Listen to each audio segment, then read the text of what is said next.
hapon sa inyong lahat guys. Napakalungkot na naman po ito nga balita po ngayon. Si Tatay Digong po ay namamaalam na po daw. Sabi po ito nga nagabigay po ng impormasyon, no. Kaya nandito po tayo ngayon guys. Sa lahat po ng makapanood, lahat po ng mga Duterte supporters, pakinggan po ninyo. Subukan natin tawagin po ang ating mga kaibigan dito kung totoo po ba talaga na si Tatay Digong ay unti-unti nang humihina ang kanyang katawan po doon sa Netherlands. Napakasakit po isipin guys kung totoo man po itong balita. Kaya nais ko talagang makausap si kaibigan para malaman po natin. Kaibigan, ninyo, kailangan ko po ang inyong kooperasyon po ngayon.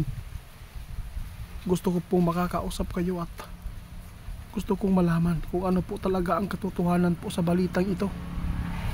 Meron pong nakapanood at napakarami po nagpaabot sa atin ngayon.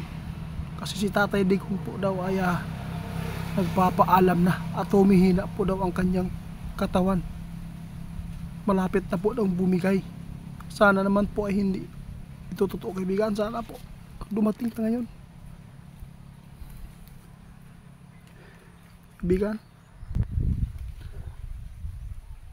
wala guys. Hintayin lang po natin.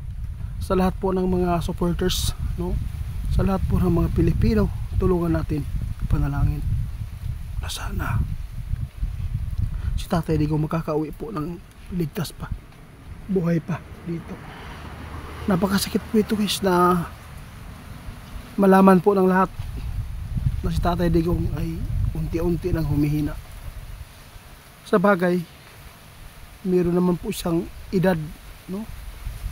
Patanda-tanda na din po, pero masakit po talaga pag meron pong mangyayari sa kanila, lalo na ay kadahilan sa mga patatamaan po nito, problema nito guys. Alam po niyo kung sino masisisi dito.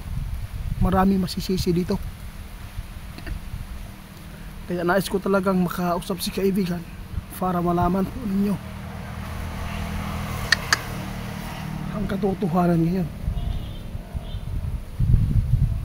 Kaibigan,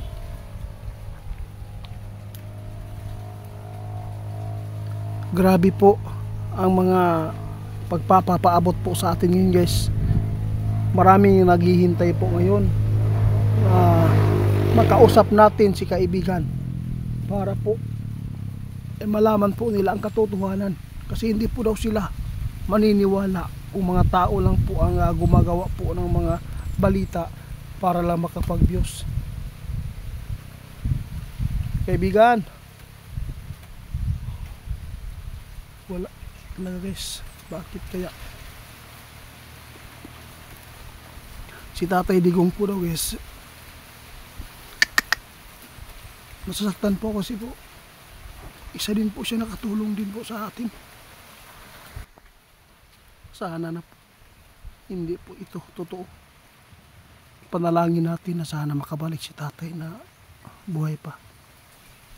Alam natin guys, huhulaan ko guys, kapag ito ay maghirap si Tatay Digong, yung katawan po niya doon, alam po natin ibabalik po yan. Ibabalik po yan dito. Timanin na ninyo. Kasi marami talaga nga ma-blame po dito sa nangyari kay Tatay Digong. Hindi yan mangyayari sa kanya doon kung hindi siya dinala po doon sa ibang lugar na hindi po niya sanay. Makapagbigay po talaga ng kahinaan, no? Kapag ikaw ay nasa problema at wala kang makikita, hindi tulad dito, pwede kang mamasyal, maglakad-lakad, pero ngunit guys, hindi pa rin. Nasasaktan po tayo guys, kasi grabe ang ginawa ni Tatay Digong nung siya po ay namumuno. Napakasakit isipin ngayon kung meron pong mangyari kay Tatay Digong. Iwan ko lang kung ano pong mangyayari sa atin. Di kaya magwatak-watak ng Pilipinas, Luzon, Mindanao. Kaya nakakatakot po itong balita. Sana po ay hindi ito totoo. Kasi Kung totoo po ito, wala, sigurado guys, meron pong mga problema naman po na masasagupa po dito sa atin. Dahil po maraming mga tao ngayon na magro-rumentado dahil po sa nangyari kay Tatay Digong. Kung totoo man ito, laliman ka, may nagpaabot sa atin guys. Sabi po nila, pwede po bang itanong sa inyong kaibigan kung totoo po ba ito na panood namin? Kasi si Tatay Digong po daw ay nagbigay na po ng pagpapaabot, mamamaalam na po daw sa kanyang mga anak. Nakakatakot po ito. Sana naman po ay hindi totoo. Abangan po nyo guys kapag si kaibigan natin makapunta dito ngayon. Hintayin ko lang po dito hanggat ilang oras para lang makapag-update ako sa inyo. Kasi nagpaabot kami nung isang araw dito. Walang ibang makapagbigay ng impormasyon na totoo kundi ang Panginoon, no? Walang ibang makapagbigay po ng impormasyon sa tao, lalo na yung buhay.